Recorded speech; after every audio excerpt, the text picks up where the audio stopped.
করতে প্রস্তুত 2000-এরও বেশি বাংলাদেশি কর্মী। সবকিছু ঠিক থাকলে চলতি মাসেই মালয়েশিয়ায় যাওয়া শুরু করবে বাংলাদেশি শ্রমিক। হ্যালো ভিউয়ার্স, আসসালামু আলাইকুম। আশা করছি আপনারা ভালো আছেন। আলহামদুলিল্লাহ।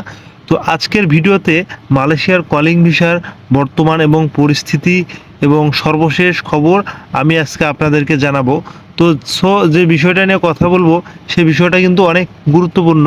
তো আপনাদেরকে জানতে হলে কিন্তু অবশ্যই পুরো ভিডিওটি দেখতে হবে। এবং মালয়েশিয়ার কলিং ভিসা কিন্তু অলরেডি চালু হয়েছে।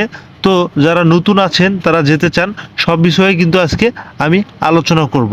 তো ভিউয়ার্স, কর্মী নেওয়ার বিষয়ে আপনারা জানেন যে প্রথমে 8,000 থেকে 18,000 কর্মী নেওয়ার কথা ছিল। তার মধ্যে কিছু সংখ্যক কর্মীকে কিন্তু সিলেক্ট করা হয়েছিল। তো কলিং ভিসা ওপেন হয়েছে কি না সে বিষয়টা আমি আপনাদেরকে এখন জানাবো।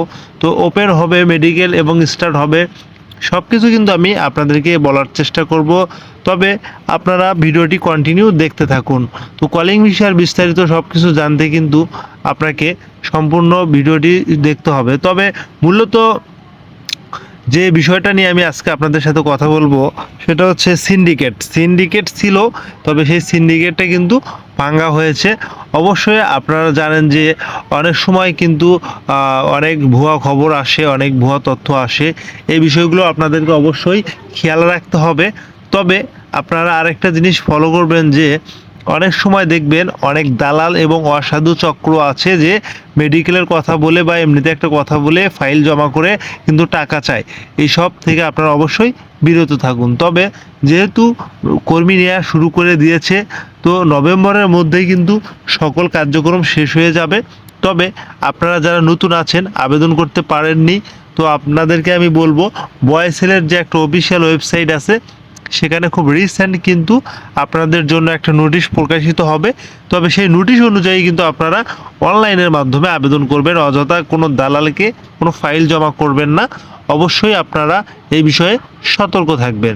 তো আসলে মালয়েশিয়ার কলিং ভিসাতে যারা যেতে পারতেছে মালয়েশিয়ায় এই নভেম্বর মাসে, তারা হচ্ছেন তাদের মধ্যে 500 জনকে সিলেক্ট করা হয়েছে। 8,000 কর্মী যাওয়ার কথা ছিল, সেখানে 500 জন যাবে পুনরায়। তো তাদের মধ্যে খরচ হবে 1,62,500 টাকা। তারা পুনরায় আবারও নিয়েছে কিন্তু, এবং ইন্টারভিউ দিতে হবে, এই বিষয়গুলোও কিন্তু জানানো হয়েছে। যেমন আবার বাড়তি টাকা কিন্তু চেয়েছে। এটা কিন্তু ঠিক না, কারণ এরকম হুট করে একটা টাকা একটা ফিক্সড ছিল, আবার একটা নতুন করে অ্যামাউন্ট চেয়েছে। তো সেই বিষয়টা এখনও জানা যায়নি যে কত টাকা চেয়েছে। তবে বাংলাদেশি ভাইয়েরাই কিন্তু মধ্যবিত্ত এবং নিম্নবিত্ত, তারাই কিন্তু বাংলাদেশ থেকে বাইরের দেশে যেতে চায়। তো আপনারা জানেন যে অনেকেই বর্তমানে এই সিচুয়েশনে দাঁড়িয়েছেন যে ভাই টাকা জমা করেছে আগে, এখন আবার টাকা চাচ্ছে, কি একটা হয়ে গেল অবস্থা।